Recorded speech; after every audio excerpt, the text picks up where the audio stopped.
Welcome to Mediocre Gaming, and today we're playing God of War Ragnarok. Well, good morning, good afternoon, and good evening. I'm Zarel. Let's get to it. Alright, today we're going on to Alfheim, but before we get to that, if you like this video, give it a thumbs up, smash that subscribe button, and ring that bell to be notified of all future episodes as soon as they go live. So let's get into it. So previously, through a long trek through Svartalfheim, we found Mimir at long last. Mimir, who was presumed to be dead, who was said to be dead by Odin himself, and only through Groa's prophecies, true prophecies, have we found even a hint to the contrary. So, at any rate, there's been a lot of trials and tribulations and looking for friends and even friends among enemies, and it's gone about as expected. Sometimes good, sometimes not so good, and sometimes terribly wrong. All right, so we're getting ready to go, but we've been interrupted by, quote, the squirrel. Squirrel the size of a small dog with an eye patch and armor.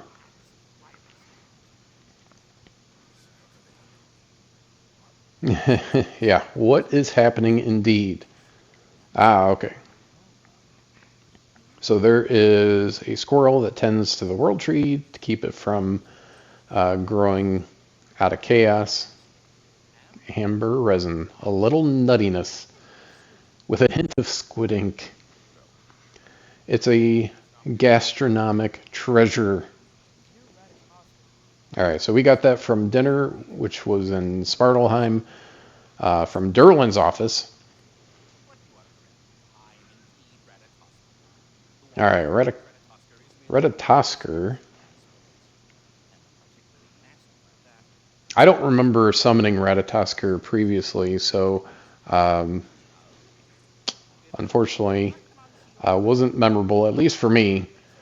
But apparently he has different versions of himself.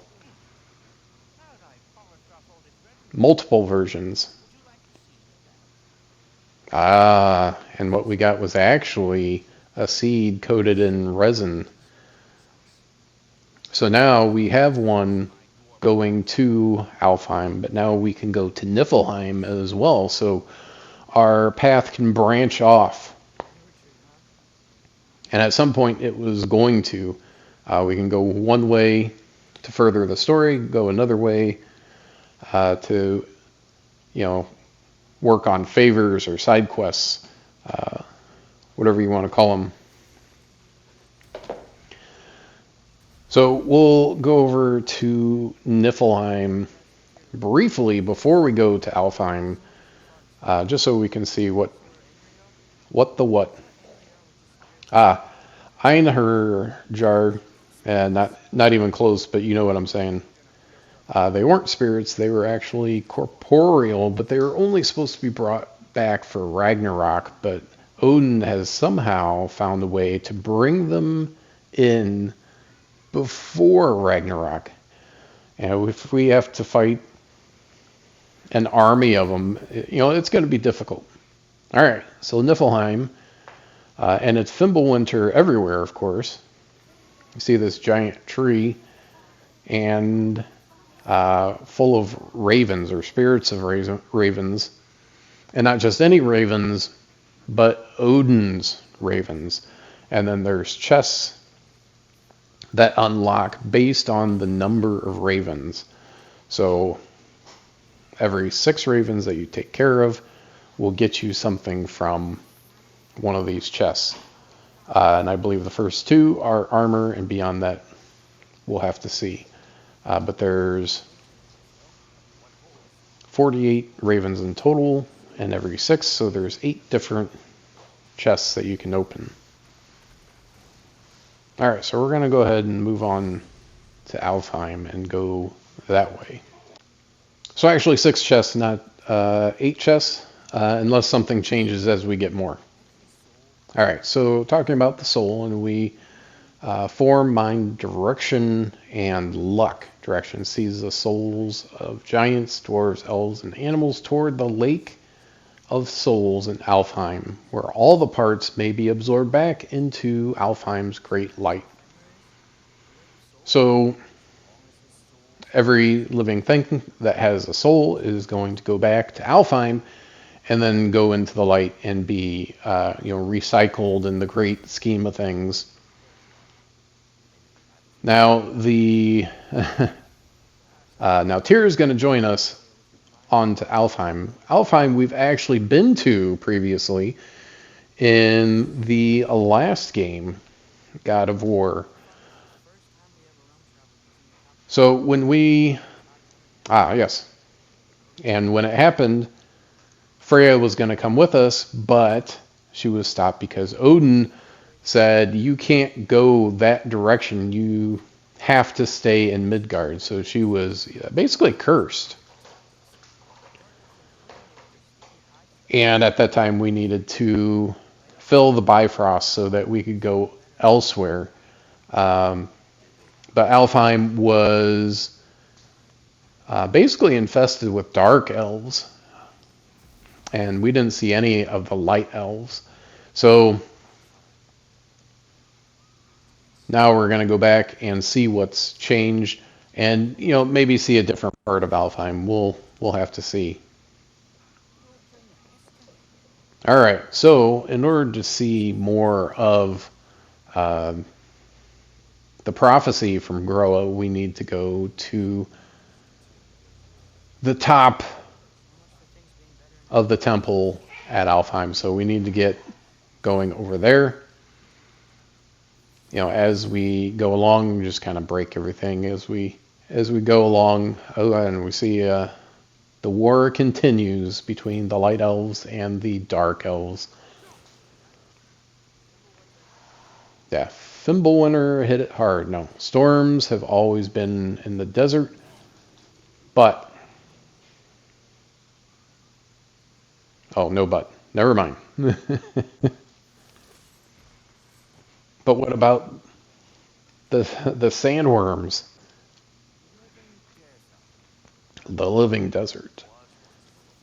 There we go. It was once full of life. The Song of the Sands. Oh, here we go. Gone now, another victim of war. Another monoculture. It's not an elf, so we don't need it. Get rid of it. Now, the war between the Dark Elves and the Light Elves has been going on for hundreds of years, as far as we know, forever. But at some point, they may have lived in harmony, and maybe we'll find out a little bit more about the elves here. I hear something. Yeah, Atreus is really different in that regard. All of a sudden he'll hear something, and then he'll just start, and then all of a sudden something shows up. I don't hear anything, but he does. And that's, I guess, what matters. There's still bats here, so at least there's still some life outside of the elves. Okay, so we found a Nornir chest. In order to activate or break the seals, we need to set these pyres on fire, or braziers. All right, so that's one. Two more to go. So we just have to find where the rest of them are. So in general, they're at least somewhat close to where the chest is, so you just have to find the right angle or whatever. Usually one or even two of them are relatively easy, and then beyond that, the last one could be very difficult to find. You have to stand in the right spot, or you have to look in a certain direction, but from a certain spot. The more difficult ones are like that. All right, so we see the temple. We were actually at the top, and then we had to make a mad dash. Ah, there we go. There's one. I'm guessing that's probably the most difficult one because there's only one way to get to it. There we go. Nice thing is you don't have to worry about them going out unless it's under a waterfall. So it does make it relatively easy to figure out where that last one is. So go past the chest, and there should be one more somewhere. Okay, there it is. All right, just kind of sitting in a nook. So if you didn't look that direction, you wouldn't see it. So it's all about looking in the right direction from the right spot. So if you're in the right spot, you just have to look in the right direction. But sometimes you have to kind of move around and get different elevations and whatnot. Ah, here we go. Another blood mead, a horn of blood mead, I should say, which will increase your rage meter or give it a higher maximum.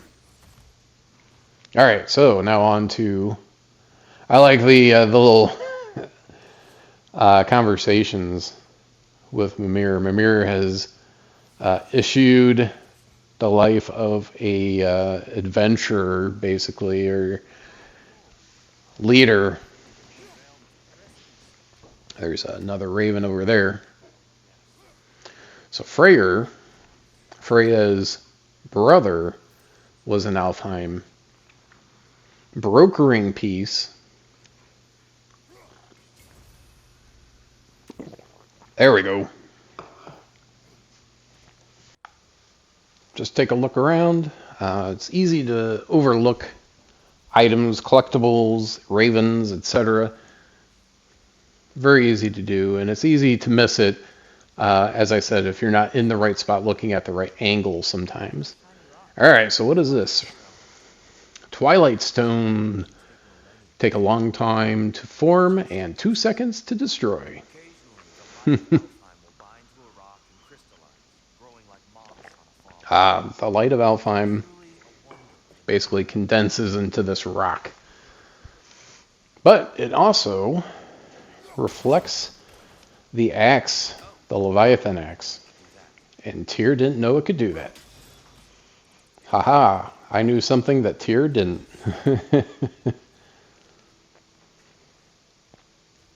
Alright, so we've got some... Oh, we got some swarmers here to take out. There we go. Oh, nope, that wasn't it. Ooh, something different. Now they can explode. So they can kamikaze on you. Alright, something down here. Just some hack silver, but every little bit counts. Ooh, but there's also a cave. So, oh, and that lets some enemies out. So let's take care of these guys. And he blew himself up. Alright, so there's a chest here and a collectible. The poet was ripped apart by his audience. By Thor in particular.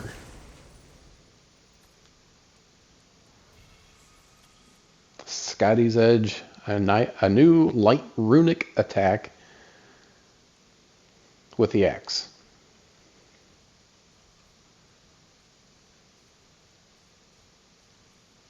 Want to expand your repertoire, you can add that to the axe, but you'll lose the initial one that we had gotten previously.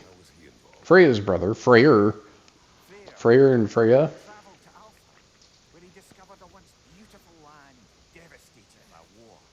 Yeah, so however long ago it was, he created a peace between the elves. So they've been at war. So in time immemorial. So for all time, as far as we know, with a at least somewhat brief period of peace. So he was the one that brought that into play. Ooh, speaking of elves. These are light elves this time around. So previously we had fought dark elves, and now we're fighting light elves. You know, be an equal opportunity destroyer. The dark elves were more insect-like. These light elves seem to be a little bit more Illuminati. Assassins, even. Alright, well, speaking of runic attack.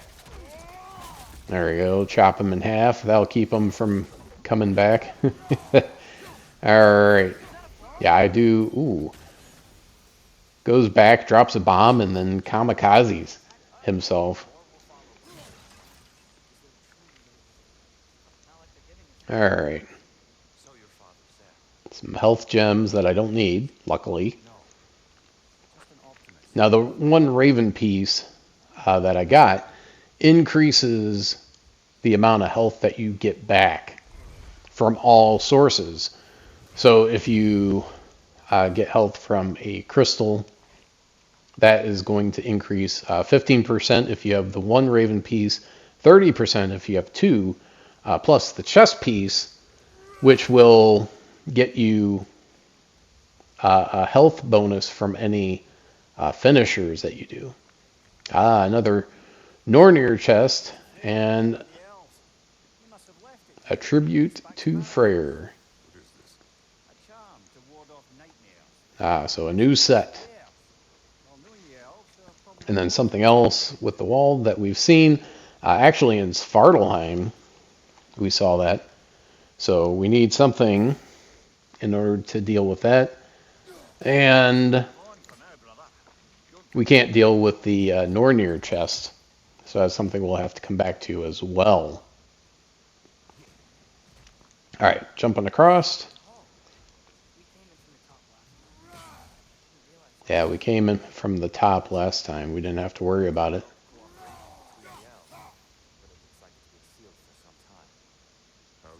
Been sealed for some time. Alright, so there's two wheels. I think we could probably do this ourselves. Either Kratos and Atreus, or maybe just Kratos. Yeah, what's happening? Sea eels meant to represent the balance of the realm when Freyr was here. So half light. Alright, and then half dark. So Tyr, his line that he created with his wheel, representing the light of the light elves. This is the dark of the dark elves. And there we go.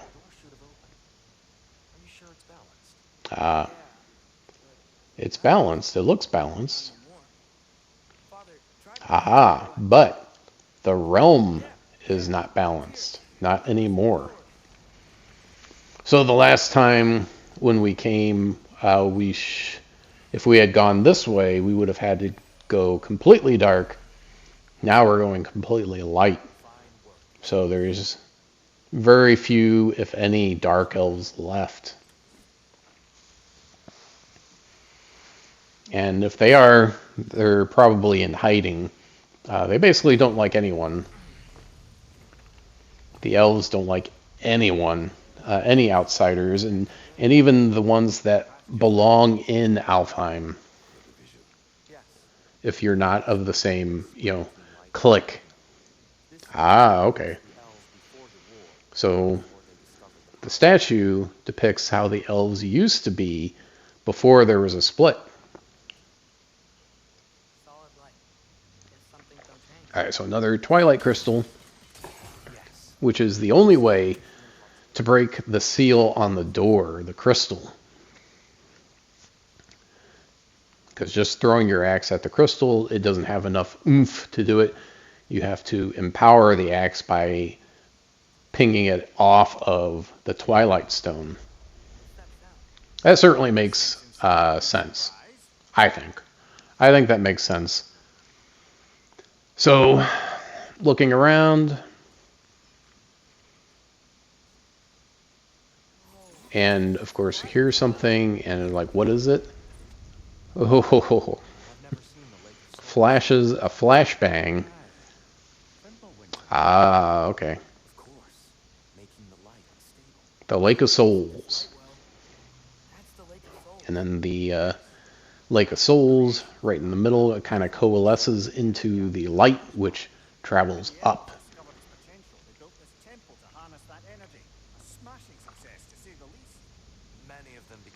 Okay. So they realized that they could increase their power by utilizing the light. And that is where the light elves come from. It's very easy to feel like, well, the light elves are the good guys and the dark elves are the bad guys. But you have the light elves, which are actually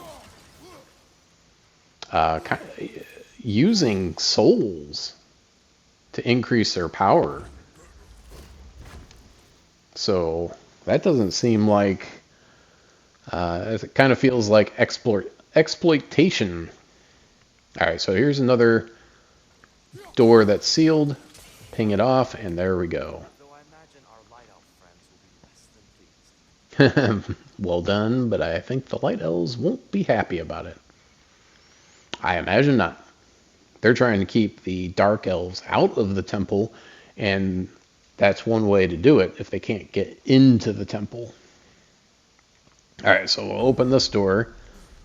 No seal on it. But there are light elves waiting behind it.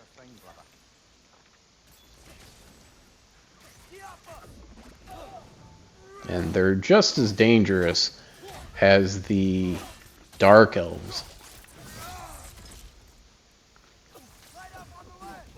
You know, double sabers and light bombs. It's basically a soul bomb. There we go. Is that all of them? Nope.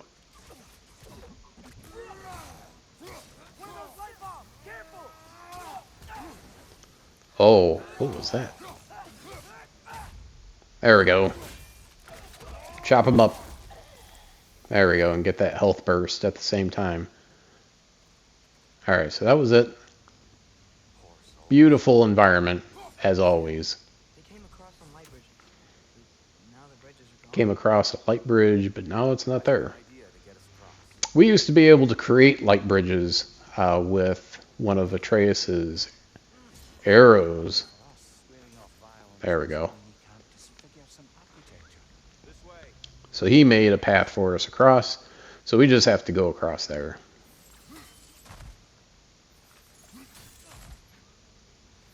So instead of having a light bridge to use to go across, we have to swing across.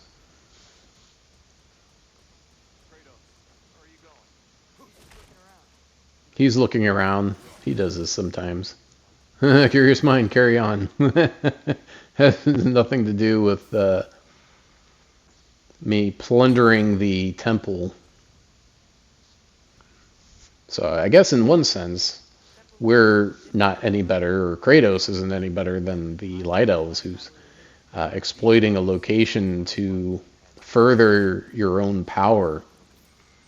You consider Hacksilver and Horns of Bloodmead and whatnot as the essence of power, increasing your upgrading your weapons and your armor to be a bigger threat, getting different runic attacks, etc. So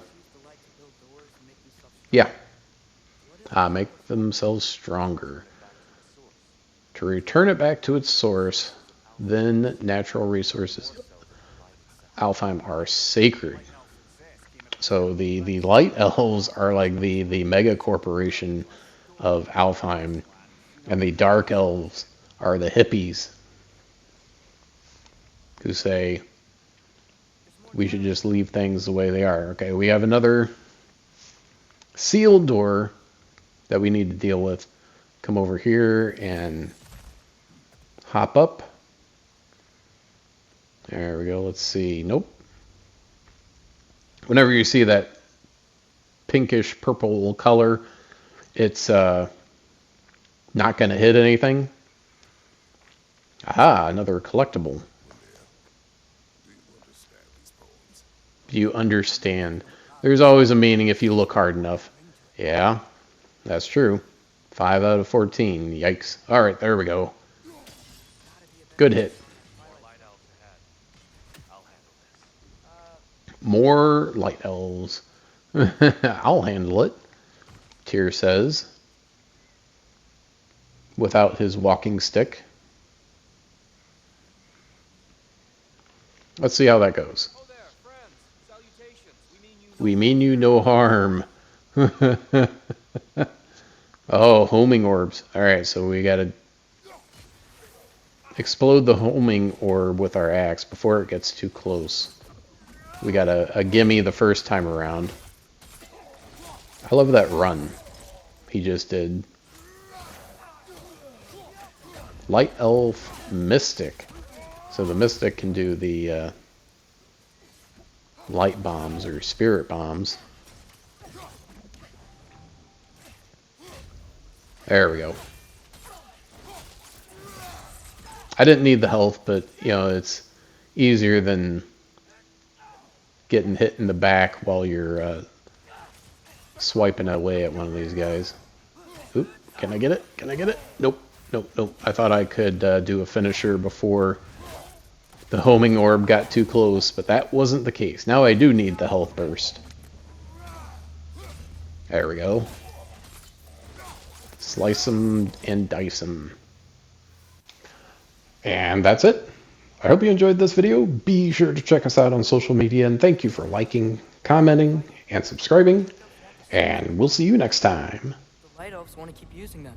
That's the long and short of it, aye. So then, which side is right? Rarely is it so simple.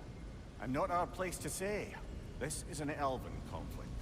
I said as much the last time we were in Alfheim. Right.